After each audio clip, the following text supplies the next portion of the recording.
Hi guys, it's me again, your ate nyo Jaja, no edit, no filter, just me. So for today's vlog, ayan, another vlog na naman. May nangyayari ba sa buhay mo?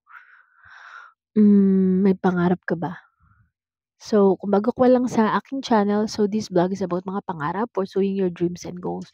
So this is about mga pinag-uusapan natin mga pangarap. May nangyayari ba sa buhay mo? So, tanong ko sa'yo, comment down below. Kung wala, ganyan talaga. Pero wag kang maging negative. Kahit wala pang nangyayari sa'yo ngayon, stay positive. Una sa lahat naman ng bagay. Sa una, hindi mo alam kung anong gagawin mo. Pangalawa, hindi mo alam kung saan ka pupunta. Minsan, gulong-gulo ka. Kaya nga tayo minsan nililigaw. Pero alam niyo kung sino yung magli-lead sa inyo. Si Jesus Christ, si Papa Jesus. Kung kukunin niyo yung deep, deep, deep connection niyo, makipag-usap kayo sa Kanya, i-guide niya kayo. And guys, kung wala pa sa inyo nangyayari, mag-isip-isip ka na. Kailangan mo na magsimula ngayon, mangarap ng mataas. Huwag kang mangarap ng maliit. Dream big. Kasi minsan lang tayo mabubuhay sa mundong ito and give your best shot niya. Give your best shot na. Kasi alam nyo, sa bawat araw-araw na ginawa ng Diyos, may dahilan ka kung bakit ka pa rin nandito. And yun ay kailangan mo ipaglaban. Kung may pangarap ka at wala pang nangyayari sa inyo, maghintay ka lang.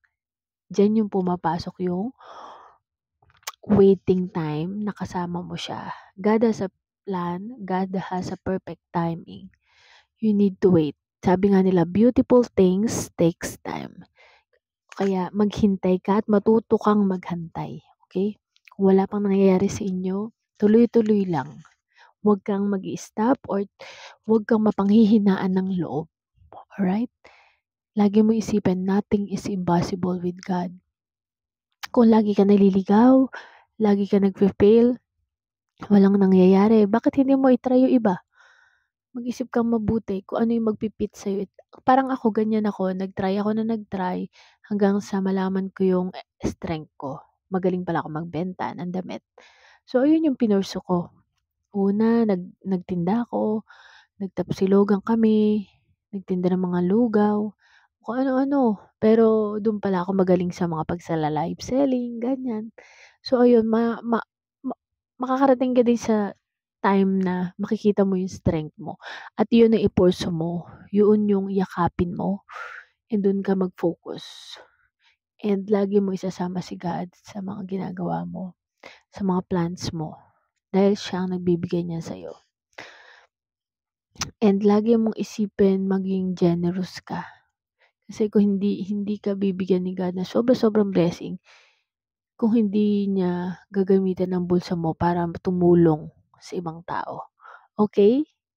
Kung wala pang nangyayari sa inyo, comment down below. Kung may nangyayari na sa iyo, congrats.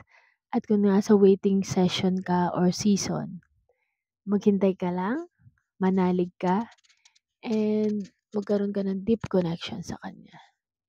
One day, maabot mo rin ang mga pangarap mo. Okay? Don't forget to like, share, subscribe to my channel. Click the notification bell for more upcoming videos. Bye! See you in my next vlog.